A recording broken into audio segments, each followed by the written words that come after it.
Hey guys, sorry this took so long. I've been sick and lack of motivation don't go well together. I was meant to take a break, but seem like I'm unable to do that lmao. Anyways, thank you so much for 1.82k subscribers, it means a lot to me. Oh, and join my new server. The other one nothing's happened, and I decided to start over. So feel free to join, and I'll leave other links as well as the server link below me, and Sunakov Serakov have been busy with exams as well, so sorry. Okay, this is long enough, let's go. Wow, it's so big, he said as his eyes sparkled brightly. He expected Kenma to want to go to the small arcade, since he knew he wouldn't want to be around so many people. He glanced over at his crush. A light blush spread across his cheeks once he noticed he was staring. Kenma? Ah, sorry, I didn't mean to stare, you're just really adorable, he mumbled as he gently took a hold of his hand. It was a bigger place, so he didn't want Hinata to somehow end up lost. Where would you like to go first? There was a silence that fell between them. Hinata's nose scrunched up slightly as he looked around, trying to decide which place would be best. The loud yelling of people getting mad at the games inside the arcade, the loud music and the smell of food was making them both feel uneasy. Oh. This one.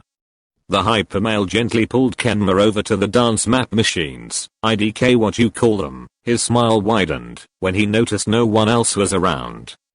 Can we try this one first? I know you're really good at dancing, so don't try to back out. He laughed softly, a small smile on his lips. How could he say no to him? Sure, but I won't. They're going easy on you, he smirked playfully, and stepped onto the machine.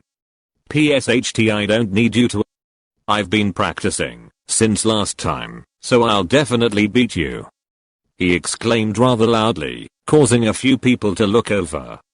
Quickly ducking his head down as a light blush spread across his cheeks in embarrassment, he stepped onto the other side of the machine and started up the game.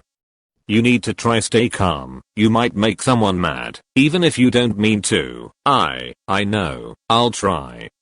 Now let's get started. He quickly changed the topic. A lot of people have been getting mad about his childish nature, but there wasn't much he could do to change it. Kenma had noticed, but decided to question him about it later, their heads quickly turning to the screen as the countdown began. 1, 2, 3, 4. Everything you do, it sends me higher than the moon. With every twinkle in your eye, you strike a match that lights my heart on fire. When you're near, I hide my blushing face and trip on my shoelaces. Grace just isn't my forte, but it brings me to my knees when you say hello. How are you, my darling? Today I fall into a pile on the floor. Puppy love is hard to ignore. When every little thing you do, I do adore. After their date at Kenma's house show, can I tell you something? He asked quietly. His nerves started to kick in as he sat up on the bed. He glanced over at the orange-haired male. A small smile made its way onto his lips when they made eye contact. Sure. I'm always listening.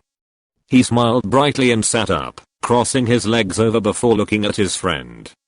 Well, he paused for a moment. He knew that Hinata wouldn't stop being friends with him over a silly crush, but he still felt nervous.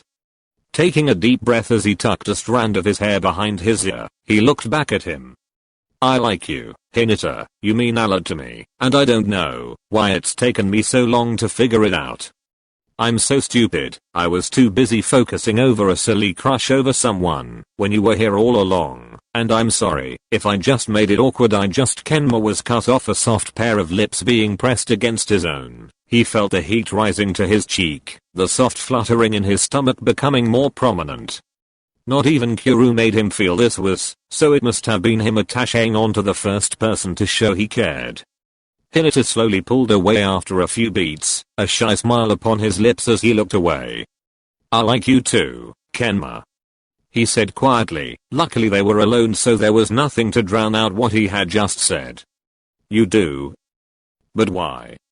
I've been chasing after someone else this whole time, and he went silent from the look on Hinata's face. I knew that one day, I would get a chance with you. I didn't care if I had to wait years, just for the slightest change, to try make you fall for me. Either way. He smiled softly, his head tilted to the side. I get to be with you now.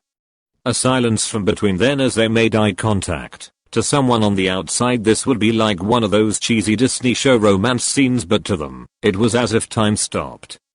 Kenma gently places his hand onto Hinata's cheek, smiling softly when the smaller male leaned into his touch. He gently rubbed his cheek. This was real, and he wasn't letting him get away. Even if they don't last forever, the time they have now was going to be the most precious to them. I love you, Kenma. He smiled softly, a light blush making its way back onto his cheeks. I love you too, Shoyo. He said, leaning forward and placing a gentle kiss upon the smaller male's forehead. His body finally relaxing, but the light fluttering in his stomach never left. Not that he minded though. The two decided to wrap up their date by snuggling under the covers to watch G-Force, that movie about the hamster agents. 20 minutes into the movie, Hinata had passed out. Kenma chuckled softly as he ran his hand through the ginger's hair, a smile making its way back onto his lips. He felt content around Hinata and promised himself to treasure every moment with him. I will always love you, Shoyo, I promise.